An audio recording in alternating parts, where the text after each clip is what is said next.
สบายดีเด้อไอเด้อโอ้ไรเนาะให้ก่อนเนี่ยไอก่อเองป่ะเจ้า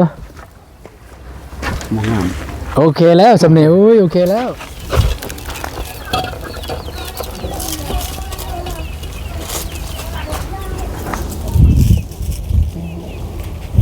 จะปูคดอีกประตูจะคดอีก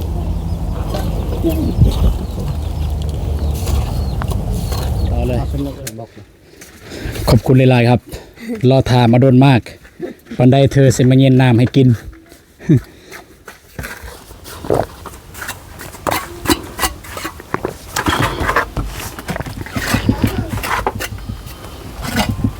ไป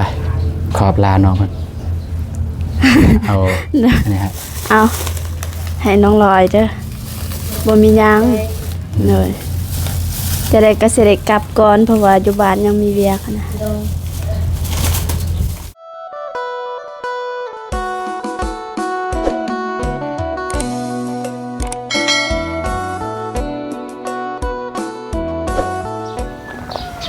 เปิดแล้วป่ะโอเคพี่น้องตอนนี้ก็ได้เดินทางมาฮอดบ้านน้องลอยแล้วพี่น้องเลยกับประเด็นมาพบมาพอทางกับเบาเจ็บพอได้นัดกันไว้เรียบร้อยแล้วเมื่อเสาร์นี้พี่น้องเนาะว่ามื้อนี้ได้มาสิมาเยี่ยมยามแล้วมาอัปเดตเบื้องห้องน้ำน้องลอยเพราะว่าบอตูนก็ได้บอกทางแม่น้องเพิ่นว่าถ้ามีคนเฮ็ดคนเฮ็ดก็คือถ้ามีทางพ่อน้องลอยเพิ่นได้มาบ้านให้พ่อน้องลอยเพิ่นเฮ็ดเลยเด้อตัวใดเฮ็ดบ่เป็นเฮ็ดแบบบ่แน่ใจว่าสิเฮ็ดแนวใดก็จะเฝ้าเฮ็ดประมาณนั้นพี่น้องเนาะแล้วก็สำหรับมื้อนี้บางทีจะได้กลับไว้พี่น้องบอตูนก็จะได้เมื่อกะเกียมได้ย่อเฮือนมื้ออื่นเบานงก็โทรหาเมื่อกี้นี่ว่าถ้าอยู่บ้านสิมาซอยกะเกียมให้อันนั้นตัวใดว่าบอตูนบ่ฮู้เพิ่นสิบอกว่ามีอันนี้ประมาณนั้นพี่น้องเอ้าก่อนจะเข้าไปหาไปอัปเดตกับทักทายสวัสดีเด้อสวัสดีพ่อแม่พี่น้องหมดสุขทุกคนก็ยินดีต้อนรับซองอาตูนแนลเส้นเก่าเส้นเคยพี่น้องนะไปแต่ว่า จะได้กลับก่อนได้จังหน่อยได้ เห็นบ่เฮ็ดยังวะก็นี่แหละไปพอต้องลอยแน่แม่นก็ไปอัปเดตเบิ่งแล้วก็ซอยเล็กๆน้อยๆว่าเพิ่นเฮ็ดหยังแน่มันถูกระบ่ตามที่เฮาแนะนำตอนนั้นนะได้บ่นะก็สิไปเบิ่งว่าเพิ่นเฮ็ดแล้วหรือยังตอนนี้บ่ทันได้เข้าไปเบิ่งเพิ่นเนาะหากันมาฮอดแล้วก็เปิดคลิปสิไปเลยเพราะว่าทางเอื้อยเพิ่นว่าพอน้องลอยกำลังเฮ็ดอยู่ตอนนี้ไปอัปเดตเบิ่งห้องน้ำก่อนแล้วก็จึงมาหาน้องลอยอยู่นี่พี่น้องไป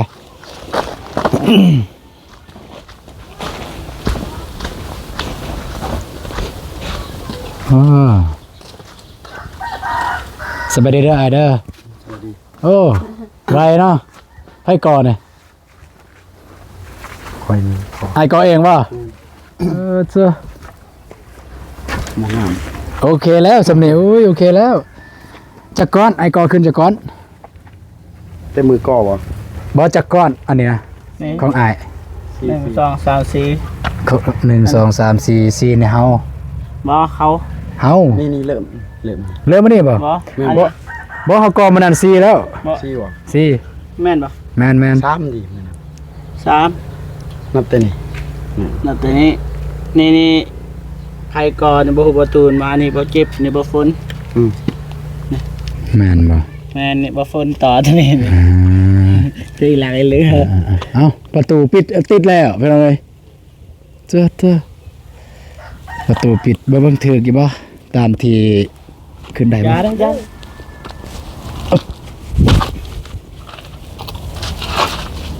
มาเบิ่งบ่เจ็บมาจับเบิ่ง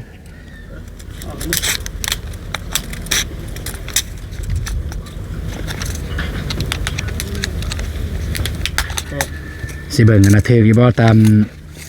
จับสิถึงบ่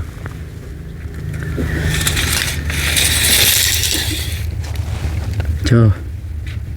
เม็ด9บานประตูเม็ด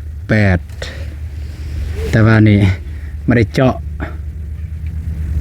เราต้องได้เจาะตัวนี้เจาะลงมาให้แล้วก็เสียบไว้ให้มันจับปะนะปั๊บพอดีเลยแต่ก็บ่เป็นยังนี่ก็ยังจะได้ขุดนี่ขุดนั่นอีกเทพอดี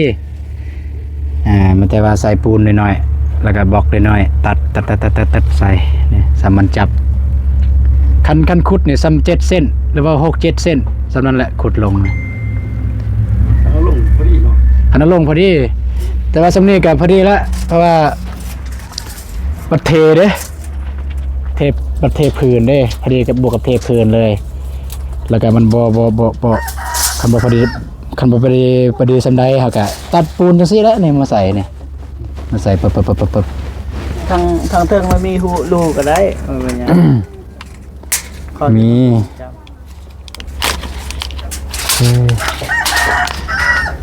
ถือว่าดีแล้วทางอายเพิ่นก็พอได้ติดบ่ติดวงกบเนี่ย ที่อ่านอีกเดียว สร้างบ่ แม่งสั่ง โอ้เพิ่นมาซอยบ่แล้วไปจ้างเพิ่น คอแล้ว ขอ คอแล้วมาใส่ ดีใช่ ดีแล้วฉัน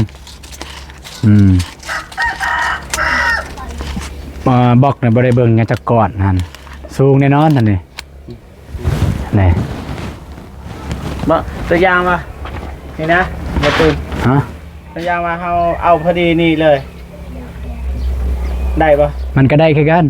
แต่บ่ฮู้ว่าสิงามหรือบ่งาม บอยเทข้านบ่ แล้วว่าเพิ่นอยากเทคาน เทข้านนี่จำ ยันนั่นแหละยันมันจ้ำกันเทคาน แต่ว่าตัวอย่างว่าคือเอาไม้แบบนี้เลยปั๊บไม้จังซี่เลยแล้วก็สังกะสีใส่เลยได้เพราะแบบนั้น ก็ได้คือกัน แต่ว่ามันบ่งามอีก งามบ่งามคือกัน มันสูงแฮง สูงเด้มันแต่ว่า มันแต่ว่าจังซี่อ้ายกันสมมุติว่าอ้ายก็ในมือที่พวกน้องบ่ได้มาเด้อก็หน้านี่ก็ซัมโมนีเลยสูงซัมโมนีเลยกำทางพุ่นก็ พอดีทางหน้าเนี่ยสูง2 เมตรทางล่างเนี่ย1.8 เมตรอันนี้ยังบ่ฮอด1.8 เมตรเนี่ยประมาณนั้นทางหน้าเนี่ยใส่ซ้ำ สูงซ้ำวงกบพันเลย เสมอเลยเนาะ แมนเสมอเลยเพราะว่ามันสูงแล้วนะมันสูงแล้วคันใส่ต่ออีกบล็อกหนึ่งสูงแหง สูงอีก แมนแล้วก็เพื่อเป็นการประหยัดงบในการใส่จ่ายถ้าเรือก็ยิ่งดีได้ให้ทางครอบครัวของน้องลอยเพิ่นได้ใส่ใจแนวอื่นอีกเพราะว่าเราต้องยังได้ซื้อเด้นี่บล็อกในตามที่เบิ่งนั่นมันบ่พอ บุพพร อย่างน้อยเดียวจะเป็นต้องได้ซื้อตื้มไปจาก100 นึงตามเบิ่ง ซื้อเพื่อกัน100นึง ซื้ออีก100 นึงประมาณนั้นพี่น้องไอ้แต่ว่าสิซอยก็ แล้วก็สิเบิ่งว่า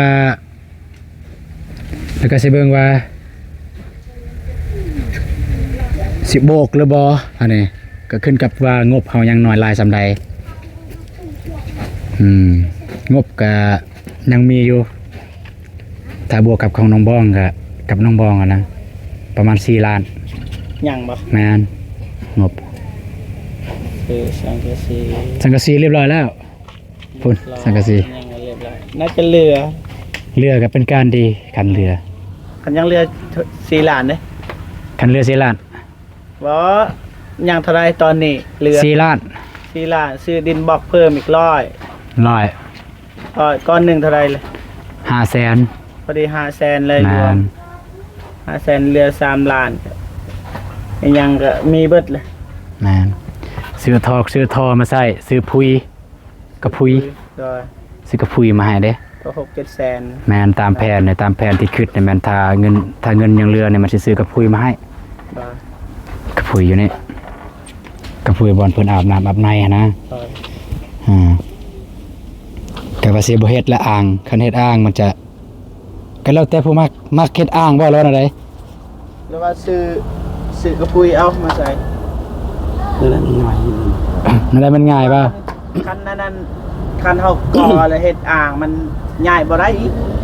มันนั่นแต่ว่ากระปุยนี่มันงาม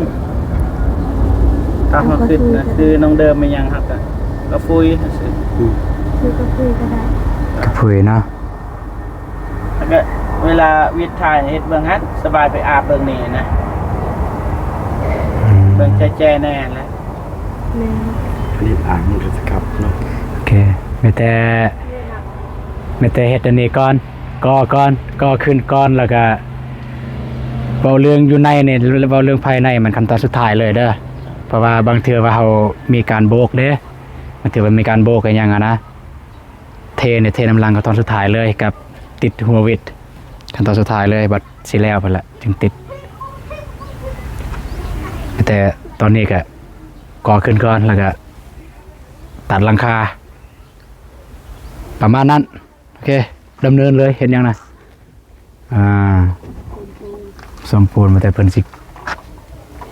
ก็นี่แหละพี่น้องเลย เบิ่งเบาเจ็บมาจับเบิ่งสิเบิ่งนะตัวอย่างว่าเม็ด8เนาะเอาเด้อตัวอย่างเม็ด8นี่บอก1แหละจะมีโอเคอีกก่อนนะ 2ยัง2พอแล้ว โอเคเอา ยัง2บอกพอ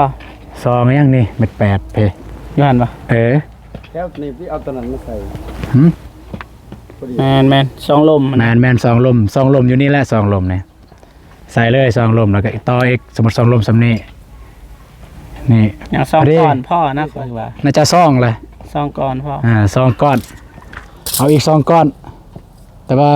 ล็อกนี่ใส่ซองลมเลย อยู่ติดกันเลยนี่ประมาณนี้ จะมักแบบใดก็ได้ซองลมเนี่ยจะได้จากได้อยู่ในซองบ่อยู่ในหนึ่ง นี่ก็ ในหนึ่งก็ได้ จะซื้อเท่าไหร่ ฮะสี่ก้อนซองลม เอาทางล่างนั่น ทางล่างเนาะก็มันแต่ประมาณนั้น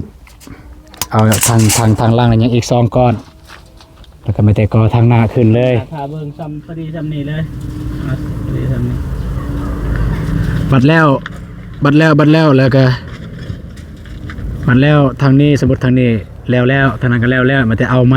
ม้คืนใส่เลยไปพุ่นตัวสุดท้ายเนี่ยอย่าลืมใส่เหล็กเด้อคันอายก็คันสมมุติน้องบ่ได้มานี่เหล็กตัวน้องซื้อมาตัดแล้วก็ใส่จังซี่เพื่อจับไม้อยู่นี่นะจับไม้ประมาณ3บอนเพราะอยู่นี่อยู่กลางแล้วก็อยู่สุดท้ายหั่น บอกตัวสุดท้าย แมนตัวสุดท้ายตัวเทิงอะนะตัวเขาก็เสียบเหล็กใส่เพื่อได้วางไม้แล้วก็ให้มันจับไม้ ไม้ก็น่าจะพอดีแหละประตูซื้อประมาณ6 โตตัวนี้1 2อันนี้กลางอีก3หรือว่าบ่ใส่กลางก็ได้มันแคบแล้วได้นี่ก็แข็งแรงอยู่แล้วก็1 2 3พอดีแหละอยู่นี่1 2 3 4พอดี เอาซื้อจากโต 6 โตพอดีพอทามสร้างแล้วสร้างว่า6 โตพอดี 6 โต แมนทามสร้างแดง นี่สิ แมน ได้อยู่ เพราะว่าทามสร้างแดงแล้วสร้างแดงว่า6 โตแมนพอดีเพิ่นว่า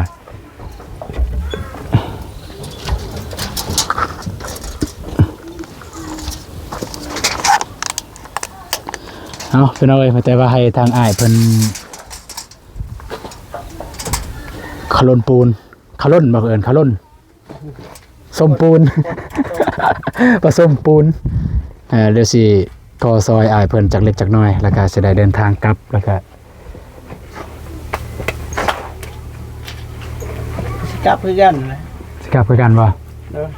เอาจากคลิปหนึงก่อน ก็นั่นแหละก็บ่เจ็บกันยังบ่ทันได้บ่ได้ฟ้าไปใส่ทางใดต่อนะก็โอเคก็มาก่อเลยก็ได้ให้ทางนั้นก่อเลยก่อนำกันเลยเปิดแล้วป่ะพี่น้องเอ้ยได้ซอยอ้ายเพิ่นจักเล็กจักน้อยก่อน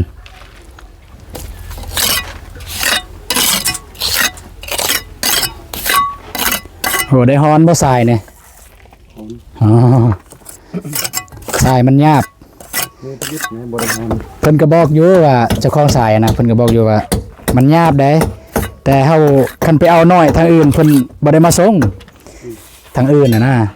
แต่ว่าทางเพิ่นเนี่ยทางอ้ายเพิ่นเนี่ยเพราะว่าเฮาเคยกันแน่รู้จักกันเพิ่นมาส่งน้อยก็อย่า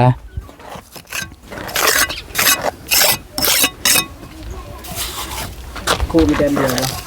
บ่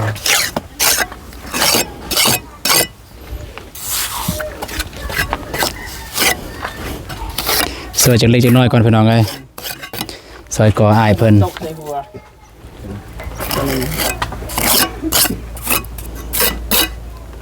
ได้ที่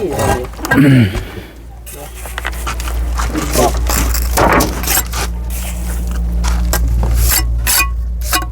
เจ็บก็บางก็บ่ มาให้ไอ้ก่อนแล้ว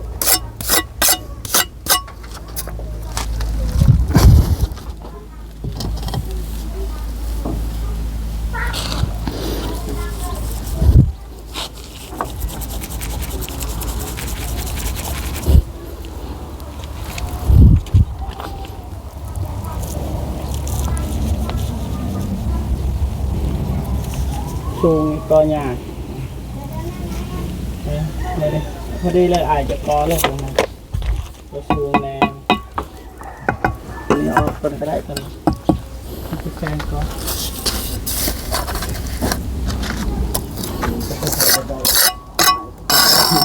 ตัวนั้นวะมาทีอันนั้นเบิ่งเอาขึ้นเนาะ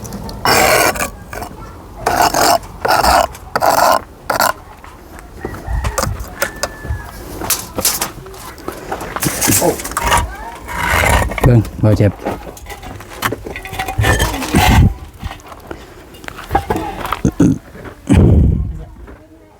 นี่แบบนี้นี่แบบนี้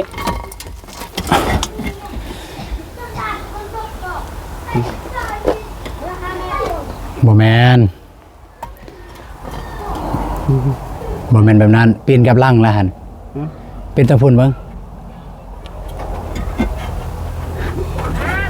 ตัวนี้ใน แบบนี้ปะ แม่น ให้มันงานทั้งน้องเนาะ แม่นแนวนั้นไปที่ใส่ปองซองลมแม่น จะสีใส่จักก้อนอยู่นี่ไอ้เบิดสีเลยใส่อยู่กลาง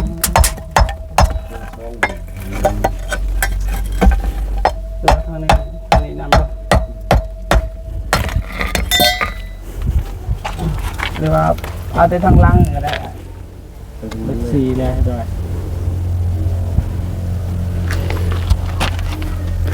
3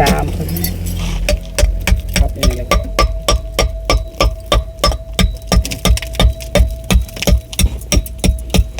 อนกอบ่เป็นแล้วสูง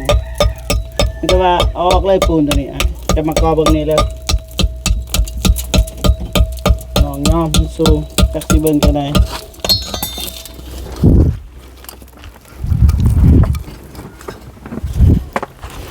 ผิดหลายบ่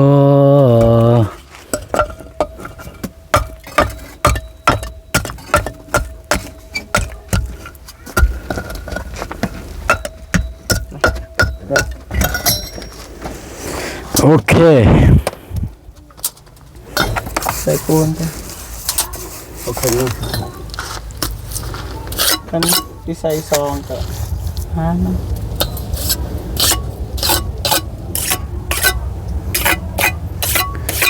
ทางหลังใส่ซอง ใส่ทางข้างอีก ข้างละอัน มันถึงงามในจักหน่อย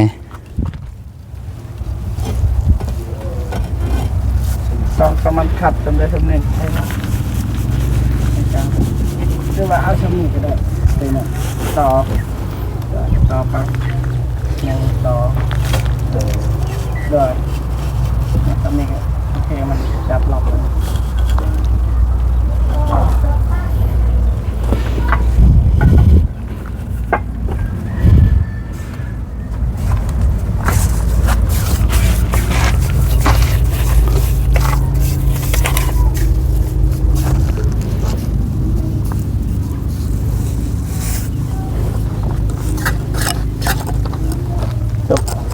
เติมเลยปูนเบื้องหนันลายๆเลย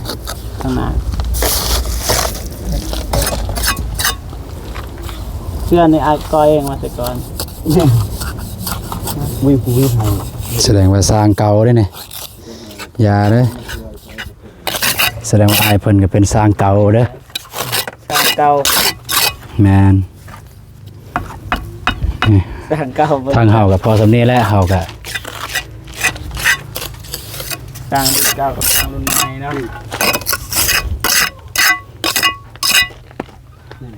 บ่โอเคถึงแล้วเดี๋ยวเสียงว่าเดี๋ยวนี้เนี่ยเป็นมันจะเข้าใน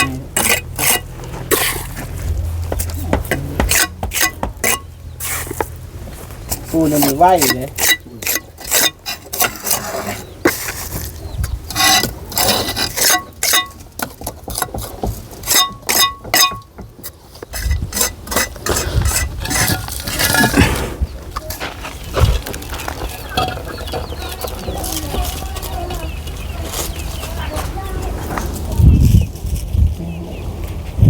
จะปูคดอีกตัวจะคดอีก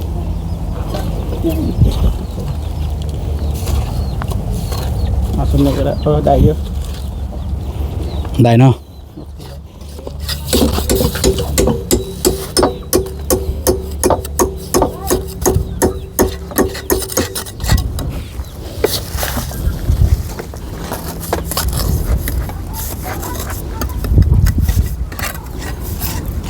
โอ้ปูน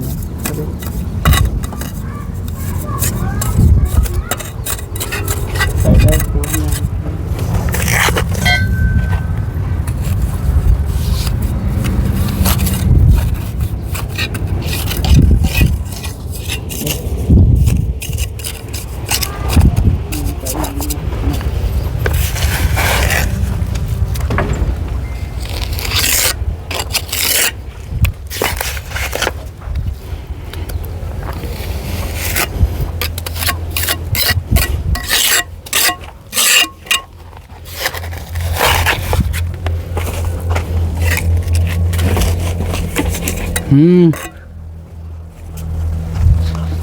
ยากเด้บอลนี่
ปูนเนี่ยมันแห้งไว้ได้ปูนเนี่ย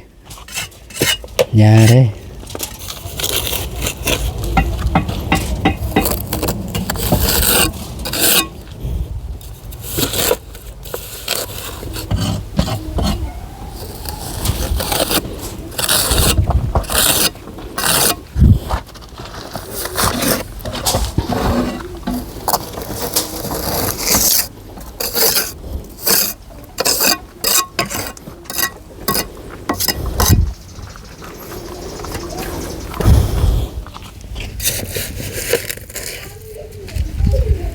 หยุดก็ได้เกะ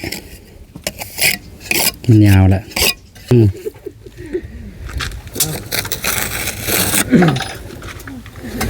มาบะมิกมาสบายดีเด้อบะมิกเด้อท้ายป่ะ เปิดกล่อง เอาบะมิกมาสานต่อเด้อบะมิกเอ้ย ครับ มา เรียนกัน แกะเด้อ บันไดมันบ่งามเด้อไอเฮ็ดบ่งามแกเด้อกินน่ะ งามเลยเด้มันก็สีตัวนี้นี่หมูบปาดออกแหง แม่นต่อ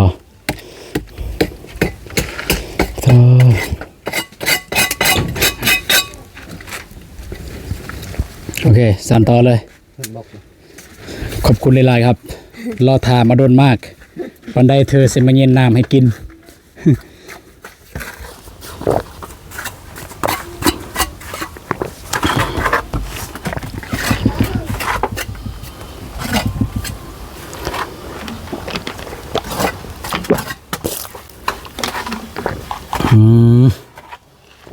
เย็น เย็นคัก อันนี้ โอ้ยขอบใจ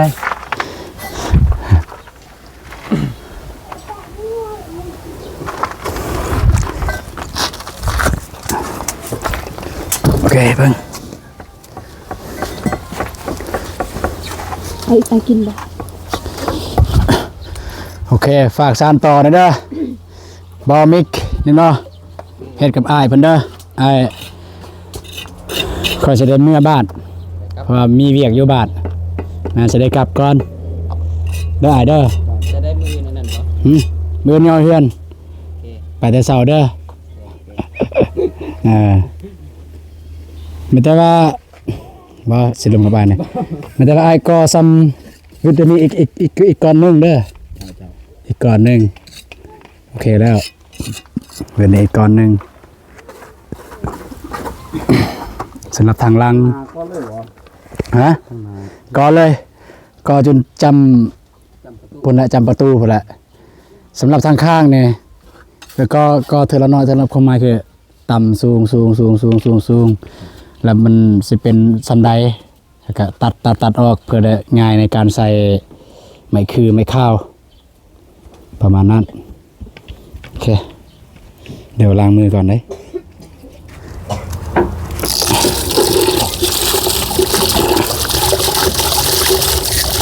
ไว้หน้าเด้อ ช่วยหน้าบ่ปิดก้อนกี้มันโดนมาไปนำกันมาบ่เจ็บแล้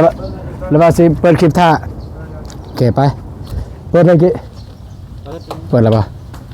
ไปน้องลอยอยู่เฮือนว่าน่าจะอยู่โอ้หอนเป็นหอน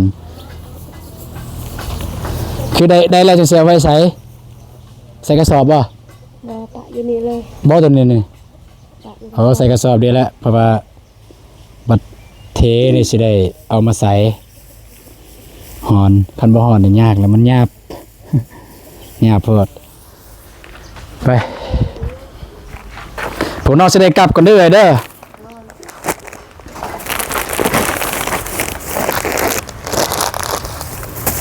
โอเค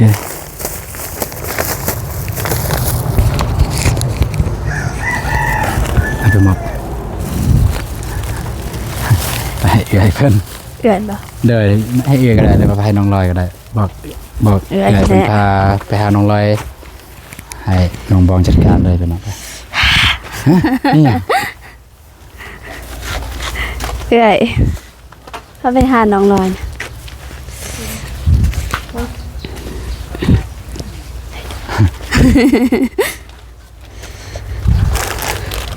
ไปพุ่นละอยู่ในพุ่นละน้องลอย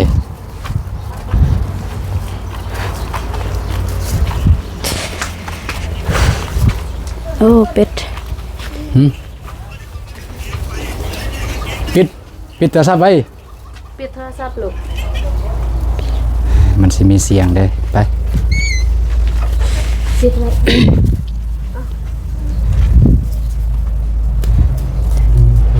เบิ่งมันจะย่อแบบนี้เลยพี่น้องนี่ไปครับ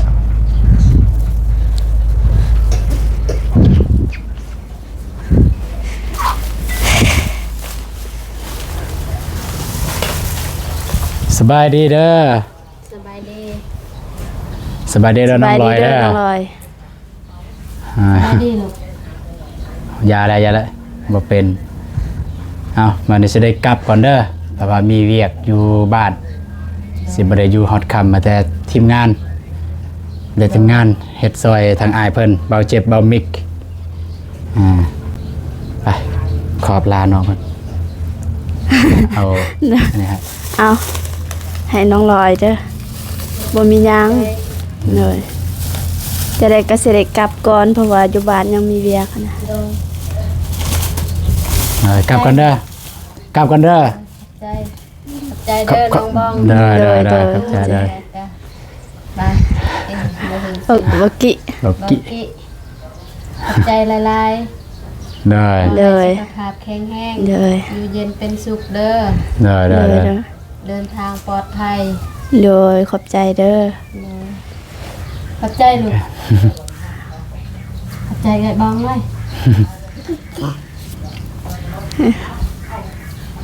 แกะให้เพิ่นกินเลยมื้อนั้นเพิ่นจมว่าอยากกิน เด้อหัวเบิ้งเป็นบ่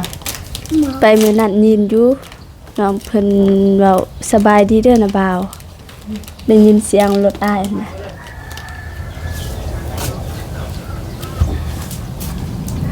อันเพลนแล้วก็ถ่วงว่าแม่เอ้ยพวกน้าเบาเขาชิมาแล้วได้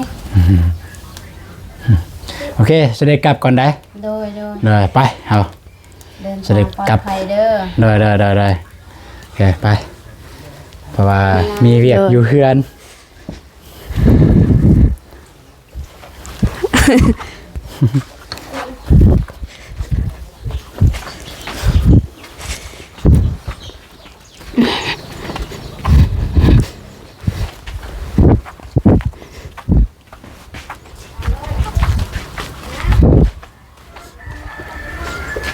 กลับก่อนเด้อทีมงานเด้อกลับก่อนเด้อไอเด้อ เจ้าเจ้าก ลับก่อนเด้ เด้ อ กลับก่อน เด้ เอามาเลยบังเกะจะได้จบคลิปเลยโอเคพี่น้องเลยก็ถ้าบ่มืดบ่ค่ำถ้าบ่มีเวียกอยู่เฮือนก็สิได้เฮ็ดจนค่ำบ่ละอยู่นี่แต่ว่ามีเวียกน้องบองกับบ่ตูนต้องได้ไปกะเกียมซื้อใส่ซื้อฝ้ายเฮ็ดกระทงตามเบานงเพิ่นเว้าหั่นแหละแล้วก็ตัดกกอ้อยกกกล้วยประมาณนี้ไม่ได้ว่าสิเมื่อบานก่อนพี่น้องเนาะจะได้ก็ต้องขอบอกขอบใจผู้ใหญ่ใจบุญเล็บซีทุกท่านที่ตามชมคลิปกับบ่ตูนตั้งแต่ต้นคลิปจนจบคลิปแต่ได้ก็ขอให้พ่อแม่พี่น้องจงมีสุขภาพแข็งแรงอายุมันคนยืนปรารถนาสิ่งใดก็ขอได้สิ่งนั้นดังสมการปรารถนาเด้อร่ำรวยๆถึกเลขถึกหวยถึกเบอร์พี่น้องไปบ๊ายบายพี่น้องไป